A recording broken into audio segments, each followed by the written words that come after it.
Hey everyone, welcome back to Casual Watch Talk Sunday Social. We've got a full panel today, joined by Ricky and Dave from Scottish Watches, which is cool. We've got 100% Scottish Watches quota now instead of our usual 50%.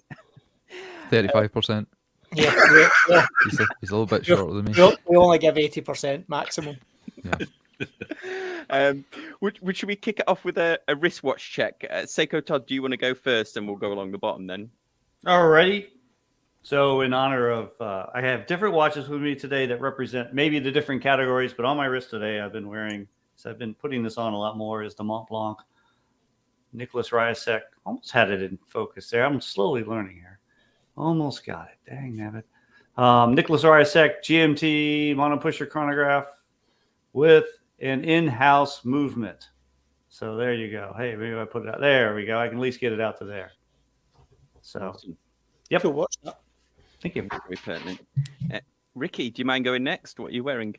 Oh, well, I'm going to play both sides off the middle. I'm going to go for standard off the shelf, cheapo, nasty movement you can get anywhere in my MB&F Mad 1, All right. which is the Myota, sitting Okay. in the middle there. So flex And boy.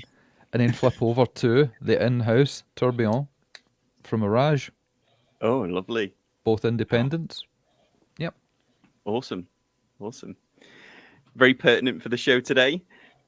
Dave, what are you wearing? I've gone technically properly in-house with a Citizen, which is, if I can get it Nice to and focus, blurry. there you go. Oh, there you go. Awesome. Right. This is Citizen ProMaster Alticron Cirrus BN 4034-01E, just to give it its full name. And it's a eco-drive Citizen, so it is genuinely all in-house, and it's a cool little watch, this one. Not worn it for ages, and I just kind of found it and thought, yeah, I'm going to wear that. Oh, awesome. Mark, you're up next. So I have the Chronotechna diver. Just goes to show that you don't need to be MB&F to have full black on a watch dial. And for the sake of something in-house, we have a Seamaster with the caliber 8800. Oh, nice. So that's me for today. Todd, you're up next. What you're wearing? I'm going boring Old Faithful with the Tudor Black Bay 36. It is decidedly not in-house movement, but I feel like one's coming. I don't know. We'll see. Awesome. And I think that'll be good because I think I've got an example of the movement that's in there in our list. But I'll go next. So I'm wearing the, thanks to Seiko Todd for sorting me out with this. I've got the Seiko 1977 Seiko Speed Timer on an Uncle Seiko bracelet, or Uncle straps, I should say now. So thanks to Larry for sending me that in. I'll be doing a full review on the channel of that.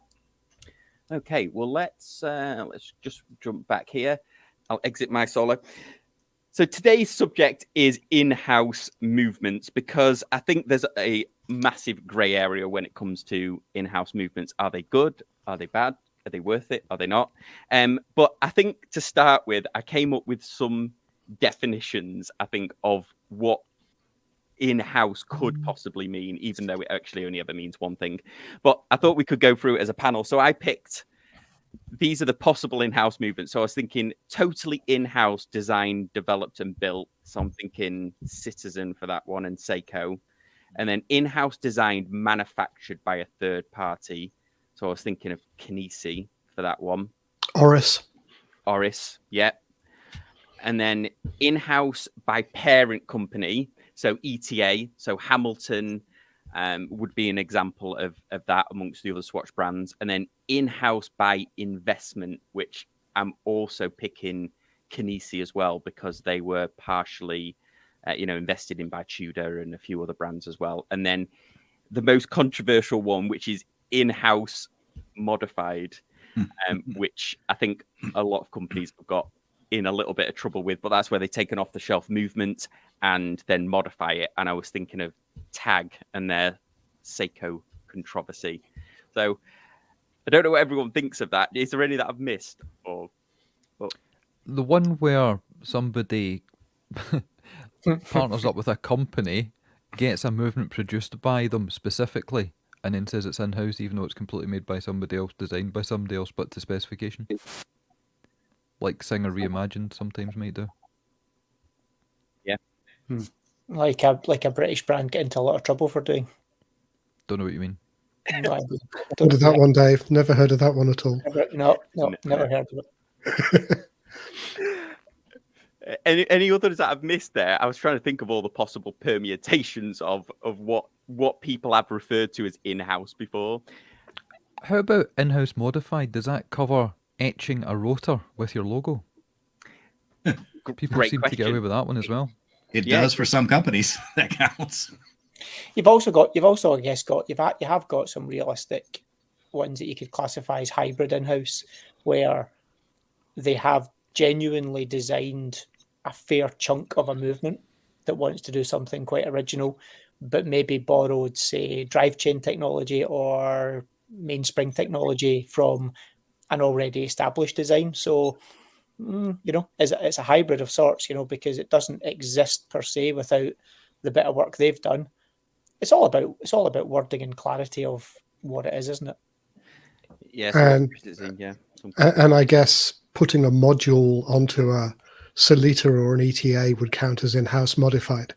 See, I wouldn't class that as in-house. I would call that a modular. I would call that modular because most times as well, it's rare that the brand concerned is actually designing the module. They're generally pairing a module from Voucher or from La Joux Perret or someone like that with a base movement from ETA or Solita. There's a few exceptions for sure, like Chaikin on some of his watches uses ETA bases, but has fully in-house designed modules that he'll use to do something specific. And just as Von Krul has said in the comments, I was thinking of Christopher Ward with their 4 modules, the JJ01 to 4, and now the FS01 for the Belcanto, taking a standard movement and putting your own module on top of it. Or, to be honest, you've got brands like Piaget, who, with their latest perpetual calendar, it's their base movement, but they bought a perpetual calendar module in. There's, you couldn't argue. You could argue all day long that's an in-house movement because the actual base of the drive chain is theirs and they designed it and make it, but they didn't do the perpetual calendar. So yeah, I'd say hybrid falls into there as long as you're pretty clear about what you're doing. Yep. Yeah, great point. It's been, I suppose, at one time, nearly all watch movements were in-house, weren't they? I guess right back in the day where a watch manufacturer had to manufacture all of them. But I suppose there's very few now, with maybe exception of Seiko and maybe Citizen. Was it not the complete opposite? That way back at the very beginning, there was somebody would make a movement and then somebody would case it, because Rolex originally cased up movements from different places. Yeah. Right. At least in the Swiss watch industry, I might argue that in the U.S. they were all in house, or at least most of them in the 20th century. Hamilton, Elgin, Wittenauer, pocket watch manufacturers. After the turn of the 20th century, I think that was all in house. In fact, the Swiss learned from Hamilton and others how to do it from that perspective. I think it's fair to say the thing people forget the most is Swiss watch industry. And that's what they forget. It's not little garage, watchmakers that are boshing together watches. In Switzerland for a long, hundreds of years, it's been an industry. Little person here made screws, little person there made main plates, little person there made main springs, little person there made this bit, that bit. And you went to all of these people and bought the parts and then put together a watch. And you may have sketched out or designed something, but then very quickly there became movement manufacturers. You get JLC, you got ETA, you got all of these different companies who were specializing in just making movements that they then supplied to watch companies who then produced watches. And that's always been the way, for a long time now in Switzerland. It's an actual industry.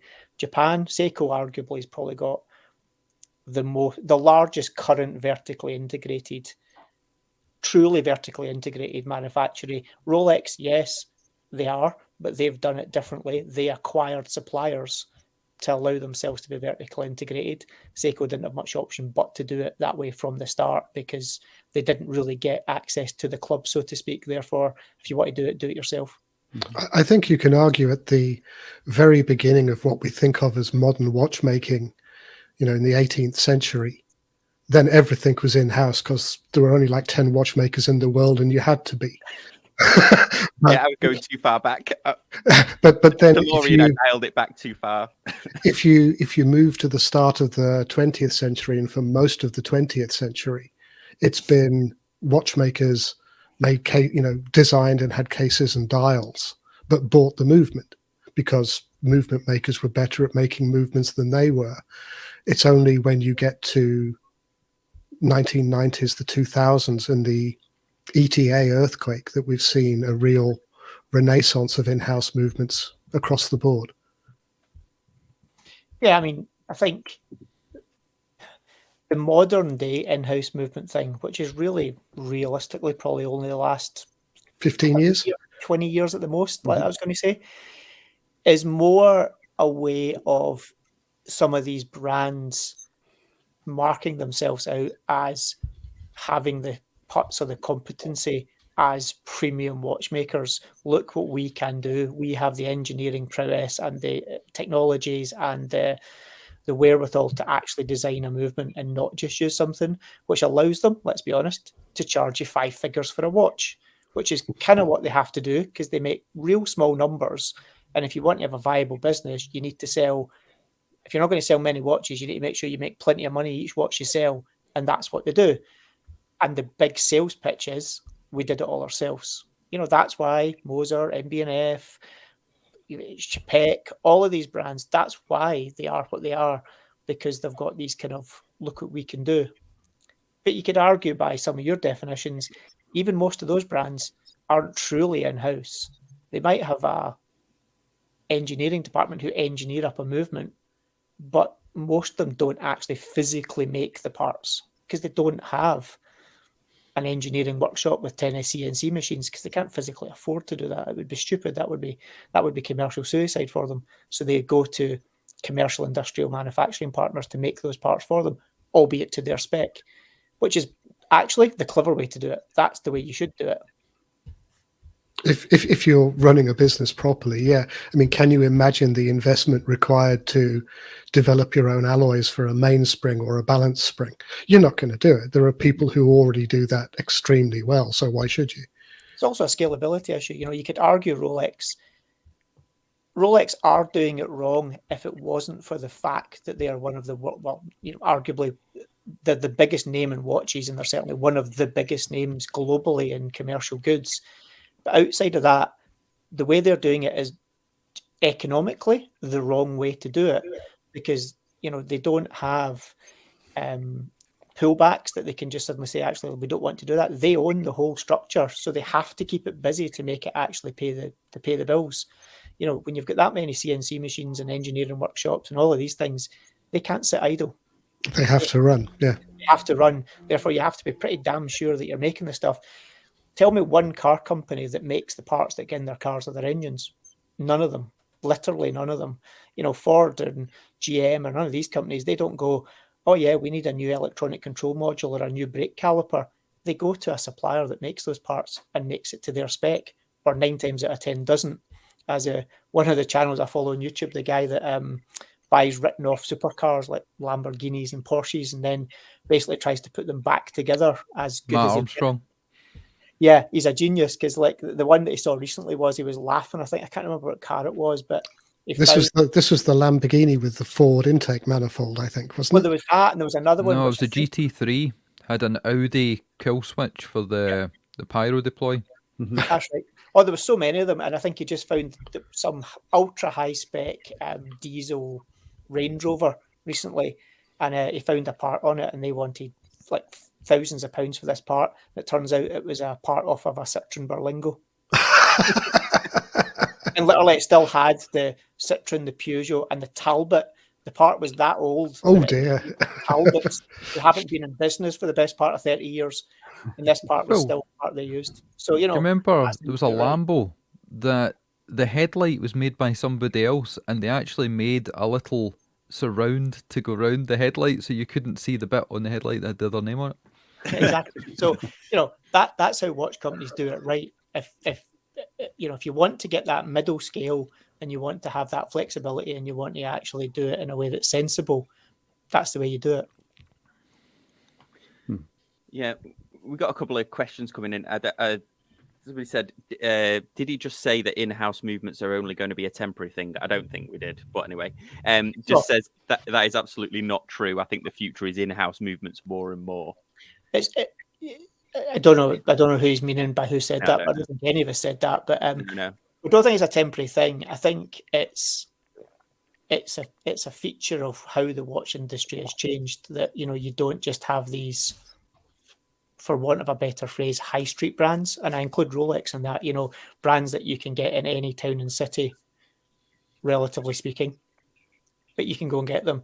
These small brands that are much more boutique, but have a name and a power that's much bigger than the volume they produce, for sure, in-house.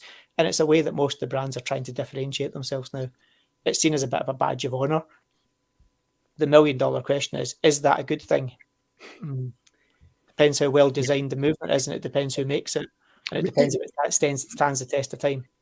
If we go past the idea that in-house movements are willy waving to the rest of the industry, why, is there another reason why you might do it?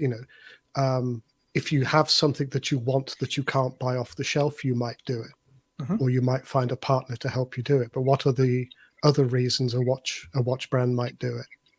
Yeah, I mean, I've got a couple that I came up with. I suppose we can discuss those. I've got a couple of pros. So, quality control. In-house movements are typically subject to more rigorous quality control measures than outsourced movements, I thought. Innovation, having in-house movements means that watchmakers can design and implement new features and functions more easily. In-house movements can be a selling point for the watch brand because it makes them more exclusive, which I think we've already touched on. And then in-house movements are often seen as a sign of tradition and craftsmanship, as they require high levels of technical skill and expertise to produce. So those were the ones I came up with. Where did you get the first one from? I was going to say, I'd say with two of them you're bang on, which for me is innovation, for sure. A lot of the workhorse movements that are out there, ETAs and Sellita, basically being a pattern movement at the end of the day, are based on old technology. It's a bit like building a car with engine technology that's from the 1970s. It's push rods. That's they've boshed a couple of bits. Improvements in manufacturing in terms of tolerances and machinery and materials has improved those movements immeasurably from where they were, but it's still fundamentally what it was. Power reserves are not amazing, yada yada yada. So therefore, innovation, things like the Odyssey's Cal 400, it genuinely has upped the game there. Lots of the stuff that Araj, for example, are doing, that's up the game there. There's lots of brands doing stuff that you're now expecting 70, 80 hours, circa that kind of area, with thinner movements, yada, yada, yada. There's lots of things that are now becoming more standardized because of innovation, sure. But you're also seeing someone like Laju Perret with their G100 movement essentially take the ETA 2824 architecture and bringing it up to date to give it keep it slim, give it a 60-hour power reserve. And you kind of wish Sellita and ETA would do the same. Exactly, but then why look a gift horse and a mouse when you can wash literally tens of thousands or hundreds of thousands of them and make plenty of money? So that's why the exclusivity bit, that's the slightly darker side of this, which is exclusivity the exclusivity is not for grandeur, it's for price control. It's because you can control your market, you can control the aftermarket in terms of servicing, and you can control supply chain, and thereby you can control the price of the product at the end as well. And that is very much the narrative of what most of the brands are playing at there, which isn't bad. The funny one there, what Dave's saying, is you also can fight off anyone doing price comparison. Because we constantly get on the show people emailing in saying, I'd love to buy a Fears watch, but just can't really spend the money. It's got an ETA inside it. Which is absolutely ludicrous because you're not paying for the movement, you're paying for the complete package. And we've got a segment on tomorrow's show about the new watch from Autodromo, where people went ballistic because it's got a fairly inexpensive looking LCD module inside it, but it's £495, $490. And a lot of people were going crazy So we actually got the guy on the show to explain it, and it's all the other parts that cost money. But if Nick at Fears had put an in-house movement inside his watch, even if it was just something that was fettled, then people couldn't go, well, we know how much that is buying it online for 1 of, 10 of, 100 of. And it just eliminates that argument straight away. There are also people, it's a classic case on the internet of people making comment with what they think is the whole story, but what in fact is probably about 10% of the actual story. Like the classic case of that ETA movement or that Solita movement is whatever, $30. And you're like, yep, okay. So what I'm going to task these people with is, I want you to set up your imaginary watch company and you're going to make a couple of hundred watches a year. You go try buy me 200 movements and see how far you get. Because the answer is you'll not get very far. The only way you'll buy them is through a broker. And a broker won't be charging you $20 or $30 per movement. They'll be charging you more like $200 or $300 sometimes per movement. Because if you want them, you got to pay for them. And unless you can go, if you go to ETA and go, I want movements, they're like, okay, so which 5-finger number do you want to begin with? Then you can buy them maybe at $20 or $30 Which decade would you like them in? Exactly. And that's the bit that these people don't see. Yes, the absolute cheapest price for the absolute crappiest version of that basic ETA movement might be $20 or $30 if you buy 25,000 of them. Yep. But the reality is these small brands are buying a couple of hundred, and they're not buying the cheap one. They're buying the elaborate grade or a higher grade, and they're quite often doing the sensible thing, taking them apart, cleaning them, getting a watchmaker to put them together, well lubricated, well set up, well regulated. They're not just boshing them in the watch like some ultra cheap brands are. Most people don't look at the whole picture. They look at the classic case of the cheapest of everything that's in that watch. Oh, I could put that watch together for 40 quid. Why are they wanting £3,000 for it? Sounds like the Brick Watch Company. Exactly. Yeah, exactly. Well, take the same. Sorry, Tor, on you go. Oh no, I was going to say, and well, the point really though for us collectors, I think Bella Brandy hit on it. This is where it gets tricky. Or like, it's cool, but the moment time comes for repairs, now we're talking something completely different for me as a collector. It's neat to have it, but if I have this one-off that's made by this little brand, how much is it going to cost me the same as the watch all over again just to deal with it? And I mean, for me personally, I love having these ETA and Solita movements because my watch guy can handle anything. I can take it to him and he's a genius with it and beautiful.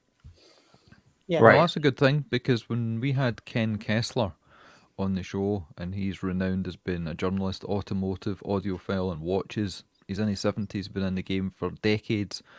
And he almost had a fight with me at the end of the podcast because he said, all these micro brands popping up. What happens when their movements start to knacker up in a few years' time? And I said, they're using Seiko movements. They're using ETAs. The micro brands don't have the pockets to go and get. And then what's a micro brand? Is Chapek a micro brand? Is Moser a micro brand? Because they only do hundreds, not thousands and tens of thousands. But as long as it's commoner garden off the shelf, it'll be fairly easy. And again, if it's a module on top of an ETA, Solita, whatever, it should be fairly straightforward. And most of these things, when you break them down, they all seem to have the same DNA and skeletal structure underneath. So any competent watchmaker can look and go, right, okay, I know something that'll fit and work. Just like any competent mechanic with a sports car can do the same. Yeah. Well, you're also saying that there, Ricky, is that's a key difference in two things. A watchmaker and a watch service technician are two very different things. Oh, a mechanic and a parts fitter. Correct. Exactly the same. A proper, most of these watches that you send off to get serviced by whoever, Omega, Rolex, whatever, don't think that it's necessarily a watchmaker. It's someone that calls themselves a watchmaker or they are named a watchmaker, but they're trained in a very specific SOP and set of skills to do A, B, C, D.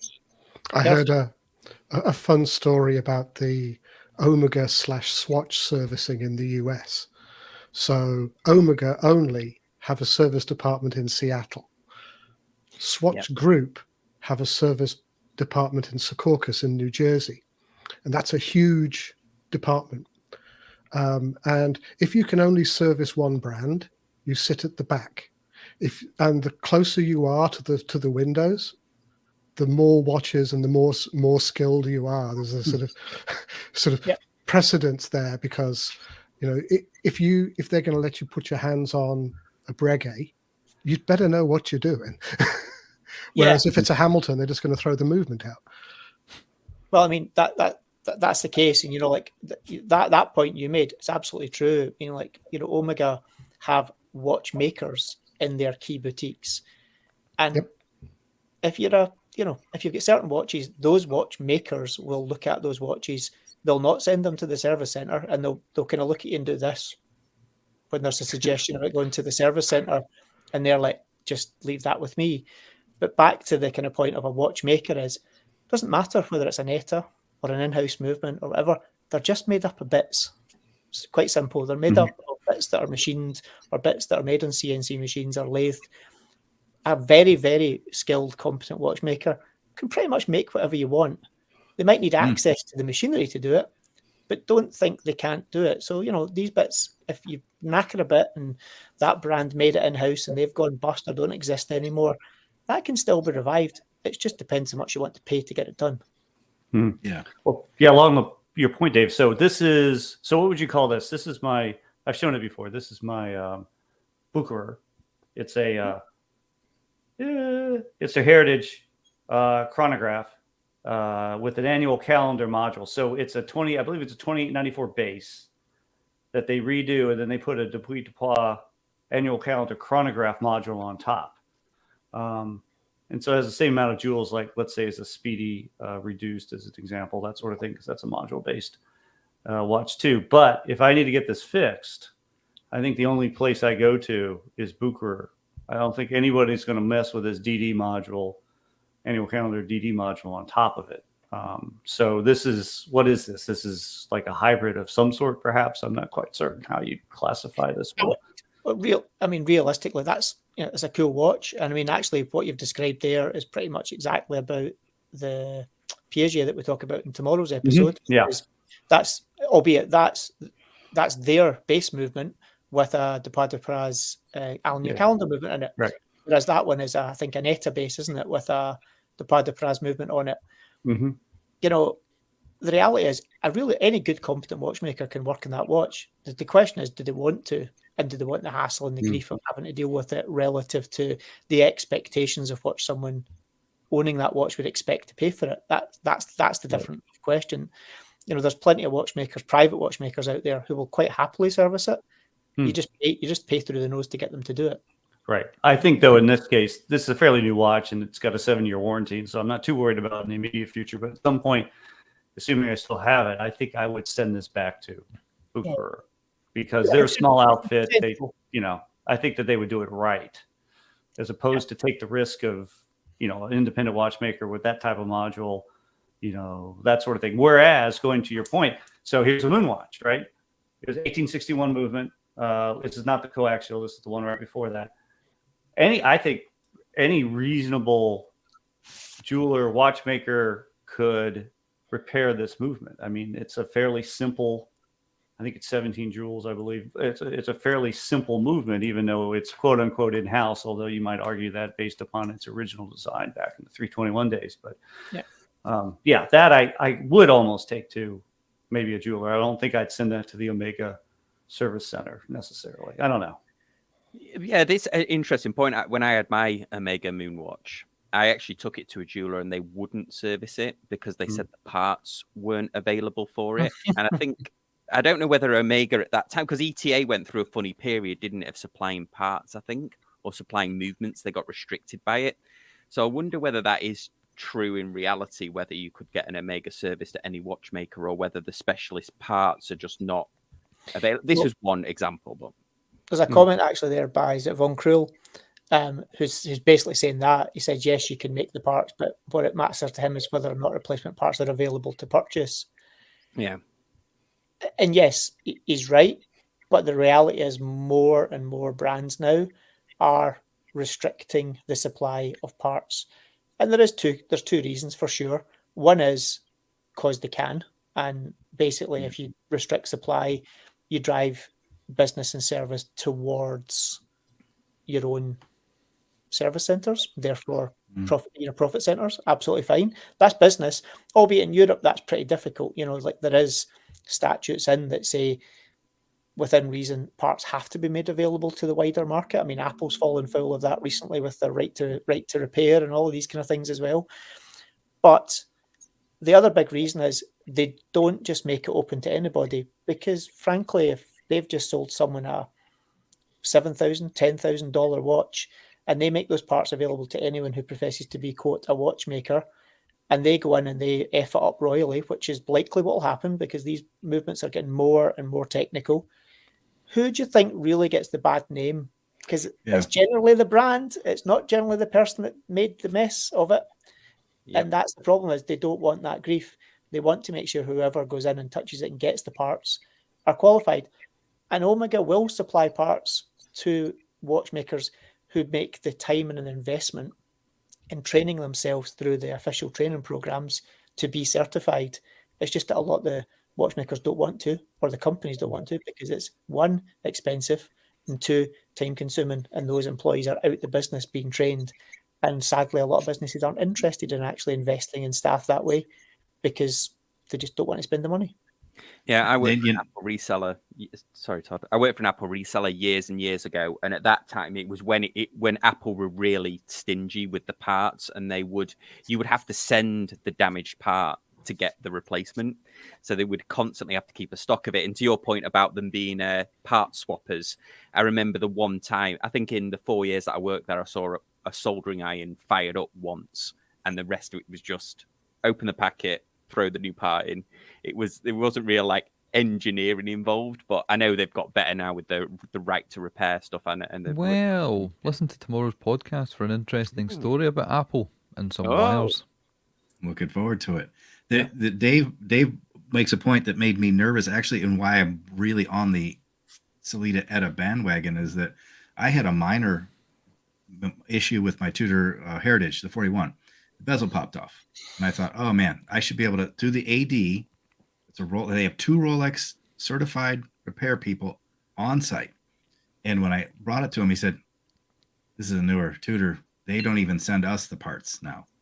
Everything must go back to the factory." And I mean, I love my watch, but that made me very nervous about that watch because, like, what is this going to cost me when I need a real repair? And so I think we're heading into interesting waters when it comes to that kind of thing. I think it's interesting as well, though, and this is where I need to tread carefully. That's quite geographically differentiated. Certain market areas. Europe, for example, have much more stringent and much stricter laws with regards to what brands can and cannot gatekeep and what they can and can't restrict in terms of people being able to look after a product that they bought and that's their own. Brands who completely shut down supply chains. If you look at the whole ETA and kind of debacle about you can supply them to other folk, you can't supply them to other folk, etc., etc. That's a case in point. The US, unfortunately, have a much more pro-business attitude, shall we say, which is basically businesses can broadly do what the hell they want. And if they decide they don't want to send it to you, well, that's within their purview. And quite often what happens, sadly, is that when occasionally the federal government decide, actually, for the greater good, we are going to get involved, then lots of folk throw their arms up in the air because, oh, how dare the federal government stick their nose into our business, yada, yada, yada. So it becomes very political and it becomes very, land of the free, do what you want, yada, yada, yada, which actually, and I say this tongue in cheek, land of the free when we want you to be free, which is we'll sell you the stuff if we decide we want to sell it to, but otherwise go screw yourself and pay us the money for it. And, that's one of the downsides of the system being such a pro-capitalist, pro-business system, is they can do that. And if you look at Apple in the States, what they do versus what they do in Europe is very different. Interesting. Yeah, it is. And it's funny also, one of the quirks of the US is that they have gone after watch companies before. Most famously, they went after Shinola, because they were saying made in America, and that is a very strict term, or it would say made in Detroit, which is a very defined term, which would suggest that every single part or the vast majority of it needed. And Shinola's argument was that it was they were reassembling from parts from Ronda, the quartz movements. They actually got them in their part format, and they were actually making them there. But yeah, the FTC, I think it was the only watch company in history to be prosecuted. And I remember Vortic did some wording on their stuff that said assembled in America. That's how they kind of got. Well, obviously they had a lot of Detroit issues say with that, yeah, they say that now. Hamilton's watch group over the years, but I got some T-shirts through and it just said assembled in America, and I thought that was pretty cool. And who really cares? I Assembled, made. think Monta realized that they were about to get in trouble with that kind of trick as well, because they've changed what they say about built in Switzerland, made in America, modified movements. They're constantly revising what their claims are for that. Yeah, but that's also they're taking a lesson off the Swiss there, where it depends what countries stipulate what you can and can't say. Swiss made. The big bit about Swiss made is you can have a watch where nearly every single part of it is not physically made in Switzerland, because they also allow the encapsulation of value and also costs. So if you pay a watchmaker a huge amount of money to physically put those parts together, if the watch sells at £1,000, but the culmination or the total of the parts is $50, but you pay a watchmaker £400 to put it together, it's Swiss. It's Swiss made Swiss. by definition. Value is all Swiss, and Switzerland let you get away with that. Switzerland aren't part of the EU; they can do what they want. But many other companies have tried to copy that, and they get caught short, shall we say? Yeah, absolutely. We should take some comments. We've got so Watch Chris says that MB&F use base movements. I didn't realize that. I don't think. And then so do most of them. Yeah, and then we've got a couple of comments. Bella Brandy and Eric Mack, same thing. Just that their concern with in-house movements is going to be the epic quest to find a watchmaker that will service the watch and the price as well. So yeah, especially here in the US. Yeah, I hate to say this though, and this is maybe slightly controversial, and I understand that, right? I understand that mindset, but it's a bit like Ferrari syndrome. Is plenty of folk can afford to buy a Ferrari, but can you afford to run one? And sadly, that might come across as a little bit snobby, but it is the truth. Like, you have to look at the whole picture when you buy something. If you want to jump into the pool and buy ultra high-end indie brand or whatever brand that uses in-house, before you spend your money on that watch, say to yourself, who can service this? And if the answer is only the brand, accept that the brand can charge you very little, or they can charge you whatever the hell they want. And you have to factor that in, and you can't bleat about it after the case, because it's part of the game.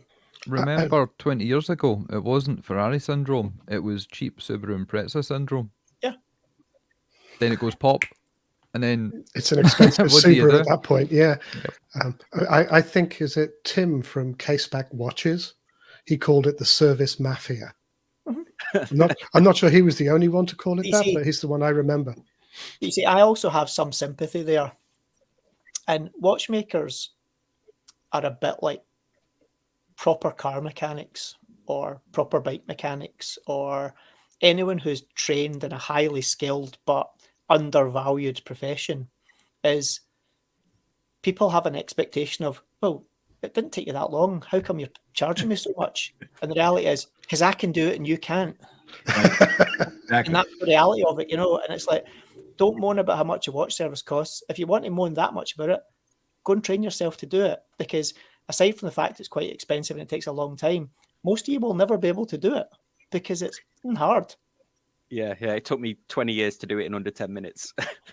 Yeah. I think, that's a classic case of, a lot of people have an expectation that why should they have to pay to maintain something, especially something that's very technical? Well, because someone's invested a lot of time and money, but how many occupations out there are there where they're grossly undervalued?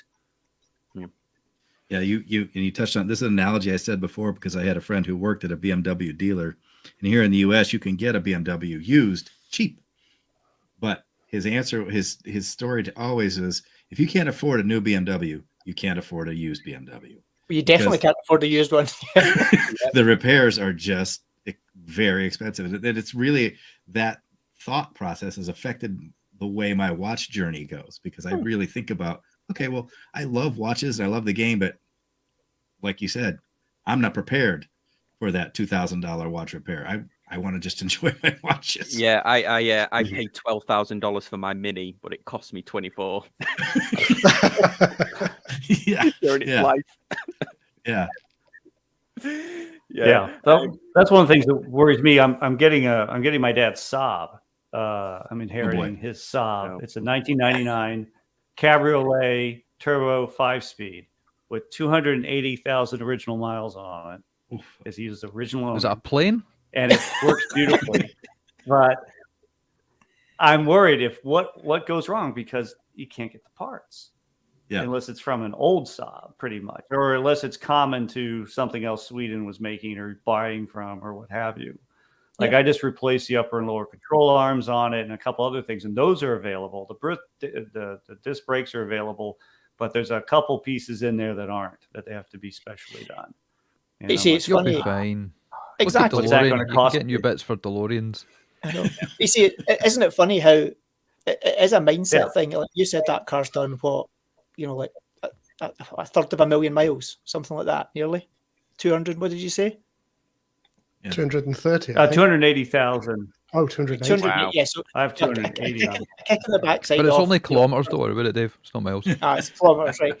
But the thing It is, is miles. It's miles. it's Is it like miles? watches. Yeah, Miles, it's not like kilometers. watches. They're small. Yeah, sorry, Dave. Watches are cars, right? See, when something does that, all you ever do is you go, oh, that's done okay, hasn't it? And every day was free. Every one of those miles was free, other than the cost of buying that car and the fuel, And then when suddenly it just needs some work and someone says, oh, that's $4,000 or whatever, you're like, oh my God, $4,000. Break that down over every mile you've done. And suddenly you think that's pretty bloody good value. And it's like a watch. I mean, how many watches will keep boshing on for 10 years without ever being serviced? And then you throw your arms up in the air when they want $1,000 to service it. Yeah, but the difference is, Dave, with a watch, you can't just pour petrol on it, set it on fire and claim the insurance. You can if you put it in Or the can house. you? You can if you put it in the house with the bodies and pour fuel on it. It's fine. Scottish watchmaking tips here. This is Just remember, old for new cover. Old for new cover. That's a trick. And lots of allegedlys. Yeah. Well, I did my pros and I made the slide, so I feel like I've got to do my cons, even though we've gone through most of them. So some of the cons are, I think this is to them, it's the cost of producing an in-house movement can be expensive. So this is for the watch companies. Limited production. I think we already went over that, didn't we? In-house movements are typically only found in high-end luxury watches, which means they are not accessible to all their customers.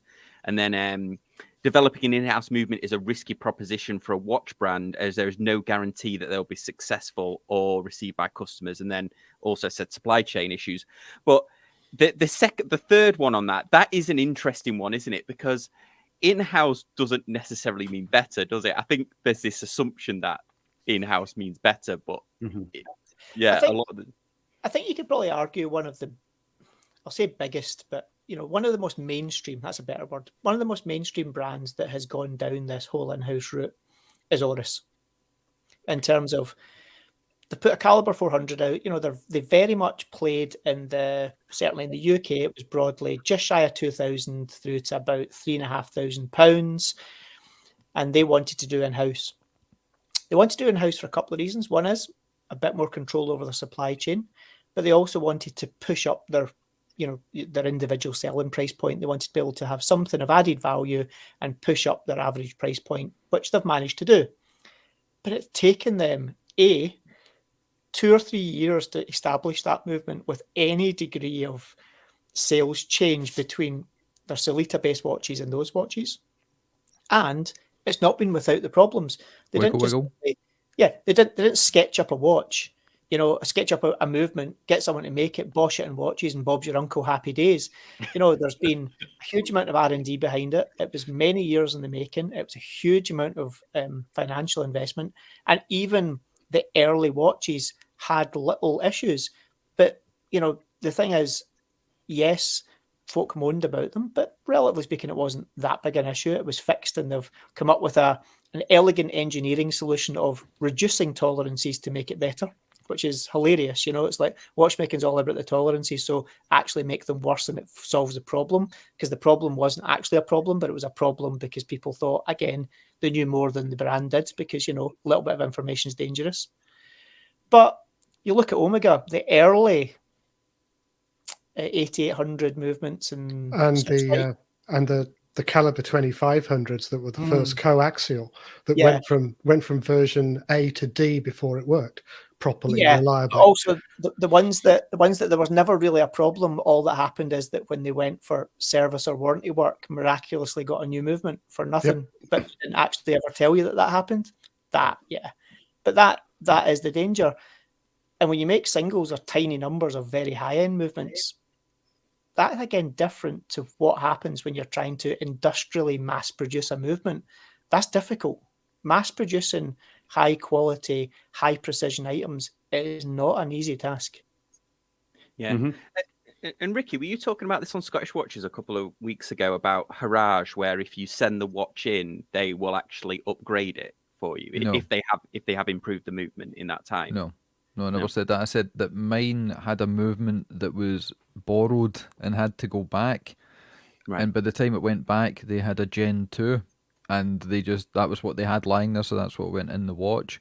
But a thing that I'm thinking about here is we've had Roger Smith on the show a number of times, and the most recent time he was on, where we tried to go from, 2005 to modern day in an hour, which was really hard. He talked about how things have changed with movement design. Obviously, he makes his own stuff, has since day one, but it was on a drawing board. And now he talks about CAD, moving from AutoCAD to SolidWorks, and how it seems to be a lot easier, especially for all the people we speak to, Armin Strom all the way through. It's a lot simpler to design a movement and to play around with it and simulate it all, instead of iteration, prototype, da-da-da-da-da. So that's potentially why a lot more people are thinking about moving into doing in-house movements, because it is easier. It's 100-year-old technology, hundreds of years old, that you can now do in a computer and then bosh out. And we've done factory visits to places over in Switzerland where they're down to 2 and 3 micron for the CNC machining. Yeah. They've got thermally compensated rooms that keep the exact temperature, because a bar of steel coming in at 10 degrees is going to be a different size of a bar of steel coming in at 14 degrees, and the tolerances change. So it's especially when you're dealing with microns. Yeah, exactly. Yeah. And all it takes is that to throw it off. And we've seen in some movements that I've made, especially ultra-thin movements, the tolerances are so small that you're actually having problems with static electricity, because things are so tight with tolerances. Dave said it there about Oris. I know the issue that happened because we brought the CEO of Oris on, Rolf. There was a problem setting the Cal 400 because the wheels were so tightly put together that when you set it and popped the crown in, the minute hand would go and jump. So what you had to do was set it, pull it back slightly and push it in, or give it a slight wiggle to take the tension off the wheel slightly, so that when you put it in, it didn't go.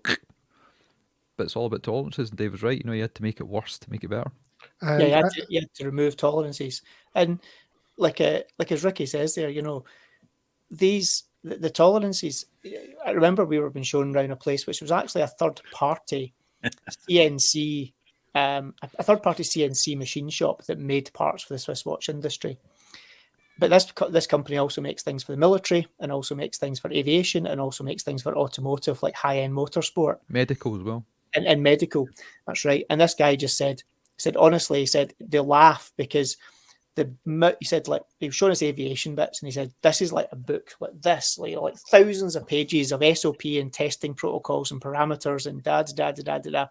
And he says that's because you put it in a plane and there's a couple of hundred people on it. You don't want it to fall out the sky. He says, but don't think for a minute that the parts are actually hard to make. You just have to make them exactly right. He said, but they think they've got the highest tech parts going. And he says they've no idea the tolerances that the watch industry works to. They're like not a little bit harder, a whole lot harder. That wasn't the best story. The best story was when we were getting told about car companies and Formula One companies wandering in and saying, hey, let's do a collaboration watch. We know about tolerances, blah, blah, blah. And the watch guys are like 2 microns. Any automotive company is going to walk away in shame at that point. They have done. Yeah. Those stories were brilliant. Can't wait to get back over there. Yes, exactly. And it's like anything that gets small gets much more difficult. You know, anything. A bit like you. But I am very difficult, and I always have been. But you know, it was amazing, and you know, like these guys are at the absolute cutting edge. You know, like these guys have got 5-axis CNC machines, the top of the range ones, and even the CNC machine companies are liaising with watch brands about, you want us to do what and how high and to what tolerance, and you know that's influencing the design of the new CNC machines, because that's a whole different level of manufacturing tolerance that they're used to. Yeah, that answers this question as well. So, so it goes said, when does 3D printing of replacement parts come into play? It sounds like it's going to be a long time. Don't think the resolution is anywhere near, because even looking at the new Moser NFT QR code watch that's titanium 3D printed, it's as rough as balls. Yeah. That is, yeah. And 3D printing at this point in time, broadly speaking, in most industries is prototyping. And it's rough shape prototyping. And if it's big parts, it's not so bad. It's getting pretty clever in medical technology now, though, with like replacement joints and all of these kind of things. But they're not particularly technical. They're just big sphere shapes. They're big and they're polished. But the thing about spaces. The thing about 3D printing is that you go, yes, I can make a shape, but you can't make a finish. Yeah. So if you need a sharp edge or you need a particular finish, 3D printing, whether it's sort of laser induction or the polymer stuff, you know getting the finish and getting rid of the support is much harder than people think. Right. I mean, and it's absolutely right what you're saying there, because the other thing that you can't do with 3D printing at this point, you'll get there, but you know, when it's metal parts especially, the metal quite often, the raw metals that are used are cast in a specific way to give specific granularity and pull of the grain and everything, so that the machined parts are actually in the right orientation for the energies and for the stresses that they're loaded against. And that's still way beyond most commercially available 3D printing. You know, most other industries compared to the watch industry have no idea how technical the watch industry is. Yeah. In aerospace, we're printing titanium parts. Big bits. But you can't mass produce. It's not economical to do it because you just don't, it takes so long. So when we're doing prototypes, when we're fitting things, we're doing that sort of thing, it works out great. And there's also a size limitation to how much you can print too in metal. But it's fascinating to watch it though and see how well it works. But we're not there yet. I remember just on that, I remember a friend of mine, Gerard Ruman, works in the cycling industry and is known as one of the best aerodynamicists in cycling. And they were trying to design some new product and were looking for software, and got the software that Boeing, Airbus, and a couple of Formula One teams used to try and model it. And none of that software was capable of modeling a cyclist when you add a human on top of it. And they ended up having to write their own software, which they then sold back to some aviation companies because they were just like, this is unbelievable. We've never had to model a fully dynamic moving body moving through mass, because everything they've got is inside the body, whereas the body was on the outside. So similar to the watch industry, you know, like the big businesses that we think are technical or sophisticated, they are, but not to the same level. Right. Well, how much? So I'm looking at one of my favorite watchmakers, which is RGM, because it's American in Pennsylvania, and Roland Murphy is one of the classic watchmakers, Swiss trained, and he's developed the only tourbillon that's been serially produced in the U.S. ever, and so he offers that now in stainless steel. I've been to his shop. He's got like 4 or 5 Rose engines from, who knows, 100, 150 years old. So they're doing all that custom work. But if you want to buy his tourbillon, which is the top one in his that he makes, it's all handmade. It's all in-house, 100% evidently. Even I don't think they're making the hairsprings, but I mean, other than that. But in stainless steel, it's $98,500. If you want gold or platinum, it's going to cost you more, right? But, I think that's a good deal for a bespoke watch that's handmade. Now, Yeah. when you say handmade, though, Todd, I'm going to guess by handmade, we're not talking handmade in the traditional sense of handmade, which is made with hand tools. We're talking about that one individual is trained in the skills, whether it be machining skills or lathing skills or CNC skills. Mm-hmm. You know, the interesting thing is, I remember again going back to Roger. This was a question we asked him. Mm-hmm. You know, Roger is probably the greatest, you know, living watchmaker, arguably, and it's handmade. And we said to him, so like when you say handmade, how much of it's handmade? And he said, I bought a CNC machine. I put the decimal place in the wrong. Yeah, what was it? He said he put the point decimal place in the wrong place and managed to bury the tool in the side of the lump of metal. But the thing is, he said he bought a CNC machine. He says because you just physically cannot make parts by hand that that are acceptable to be used to what he wants to do. He said, so I bought a CNC machine because that can do it. Thought I could train myself. And as Ricky says, he says at that point, he said, I had a brown trouser moment where I realized I probably just wrecked like, you know, high six figures worth of machine without even actually knowing how to use it. He said, hire an engineer. And he said, he said, I brought an engineer in to show me how to use it. And he said, I thought that would be for maybe 6 months. He's now probably one of my most important employees because nobody else knows how to use that machine properly. He does, and he can make my parts. And that's handmade. So but the reason I bring that back is the watch that Ricky held up there, which is the Arage Tourbillon, which is one of the first all-new, serially produced, in-house tourbillons made in Switzerland. Running, what is yours running at, Ricky? Plus minus one? Plus one. Plus one it's running at, right? Amazing. Again, done in-house, etc., etc. What does that sell for, Ricky? It was about $6,000 when it first came out. Yeah, that was very reasonable. 5 days. 5 day power reserve. Titanium, this, that, and the other. Silicon, this, that, and the other. And it's still for the newest iteration of it, it's still under 5 figures Swiss, all in tax.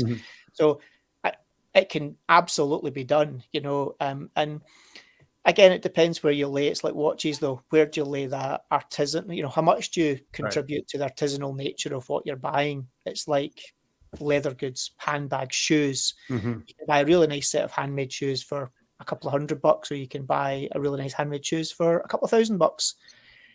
But I also think you have to be careful about the definition of handmade and use of machines. So if you pick the lathe for as an example, the Romans had lathes. They had woodworking lathes 2,000 years ago. There are times where you use a machine because, quite frankly, it's traditional to use a machine. There's no benefit to cutting some parts by hand when a machine that's 2,000 years old does a better job. Hold on a minute. Are we going to get into a problem here when we're going to have to define what handmade is now? I Is it fly-by-wire machines operated by somebody, or is it like autonomous robots? I think that's next Sunday's show, Ricky. Is it? Cool. Sorry, that's a brilliant question, though, because, you know, you could argue handmade at the most extreme is a hand-operated tool. Like a hand-operated lathe or something, right? And you could argue that, a programmed machine, whether it be a lathe or whether it be a CNC machine, is no longer handmade. But then I would also countenance that by saying, yeah, but someone had to hand program that machine to do it. Therefore, a machine's dumb. Any machine is brilliant. Well, other than a bit of AI, which is just going to blow up the world, third world, World War, Terminator. Be nice always say thanks to Siri. Always thanks to Siri, because she doesn't kill you during the night.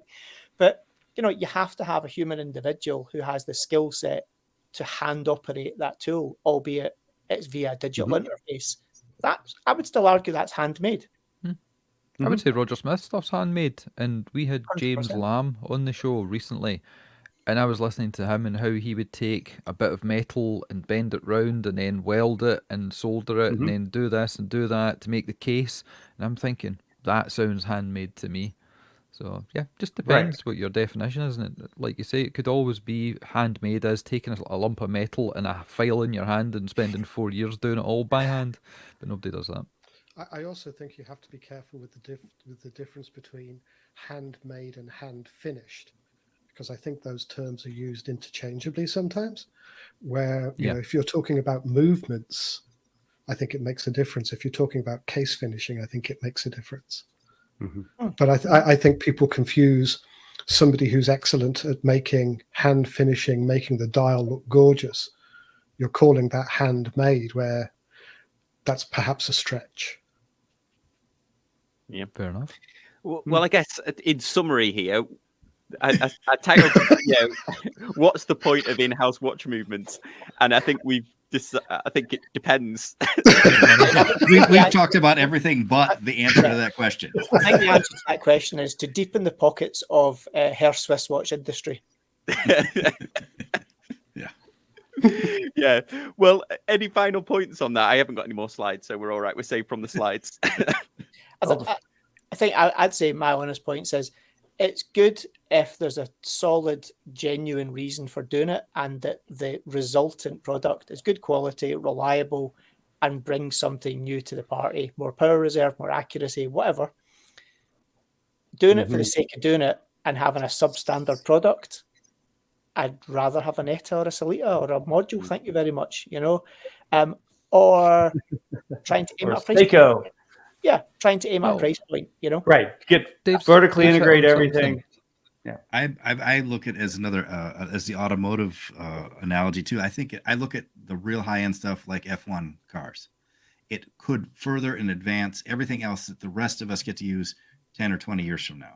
So it's cool, but for me and my watch purchasing, I'm going to get something that's going to be easily maintained and taken care of by my watchmaker.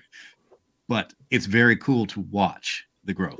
I mean, Well, we've had not an argument, we've had a back and forward in the show with different guests and different commenters, and I know we're approaching the sort of over the 1 hour mark here. No, all right.